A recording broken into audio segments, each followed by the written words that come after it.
Poistotekstiili on sellaista tekstiiliä, mitä kotitalouksista tulee, eli heille ylimääräistä tekstiiliä. Ja se käsitellään tämmöisissä paikoissa niin kuin meillä Nextilissä. Siitä otetaan ensin se uudelleenkäyttökuntoinen tekstiili ihan sellaisenaan käyttöön. Ja se varsinainen tekstiilijäte jatkaa sitten jatkojalostukseen matkaansa. Ja vasta sitten se, mikä ei kelpaa sinne jatkojalostukseenkaan, niin menee poltettavaksi Tammervoimaan ja siitä tulee sitten lämpöenergiaa meille tamperelaisille. Tavoite on se, että saadaan mahdollisimman hyvin tämä jäte hoidettua uudelleen käyttöön ja saadaan kiertoon, että se olisi kiertotaloutta eikä jätettä. Ja siinä tarvitaan niitä osaajia, jotka osaa lajitella sen tekstiilin oikein. Imageware on 61-vuotias perheyritys. Me toimitaan tuossa Tampereen Kaukajärvellä. Me tehdään työvaatteita kaikille toimialoille. Meidän iso ilmastoteko on se, että me yritetään saada meidän työvaatteet kestämään ja kiertämään niin, että ne jatkaisi niiden elämää vaatteena mahdollisimman pitkään, jolloin sitten se yhden tuotteen hiilijalanjälki pienenee ja sitten sitä kautta, kun se on mahdollisimman pitkään käytössä.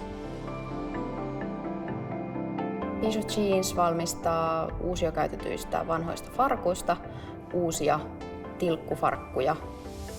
Tällä hetkellä me saadaan meidän poistotekstiilit ja erityisesti nämä poistotekstiilifarkut kuluttajayhteistyönä ja sitten isommassa määrin myös kierrätyskeskuksien ja jätelaitosten yhteistyönä. No kyllä palaute on ollut positiivista, että on jopa yllätytty siitä, että mitenkä se on tavallaan tosi laadukkaan olosta ja on saatu ne nuhjuset ja likaset tuoksut pois siitä, että tietysti se poistotekstiilin puhdistus ja se desinfiointi on siinä tosi tärkeässä asemassa, mutta sitten just se kuluttajan opettaminen tai vakuuttaminen siitä, että se ei ole ihan ilmasta, että se homma tehdään siitä poistotekstiilistä, niin se on iso haaste. Nextili on yhdistys, voittoa tavoitteleva yhdistys ja me kierrätämme tekstiiliä. Se on meidän pääfokus. Kaikki materiaali, mitä meille tulee, niin kierrätetään. Se on se meidän tavoite. Tällä hetkellä muovi on se, mikä on meille haasteellisinta, koska meille tulee paljon mustissa jätesäkeissä tavaraa. Ja nyt meidän tavoite tällä hetkellä on se, että mitataan tämä meidän toimintatapa ja mitataan, että mitä hyötyä siitä on, että saadaan mahdollisimman tehokkaasti käytettyä tämä materiaali uudelleen, eikä se menisi polttoon. Ja sitten toivottavasti sen myötä saadaan myös uusia tapoja toimia ja kehitystä tähän meidän hommaan.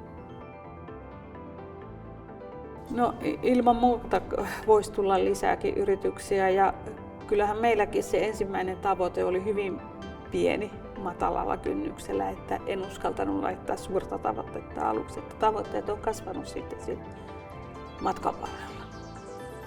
Kannattaa ehdottomasti liittyä ilmastokumppaniksi.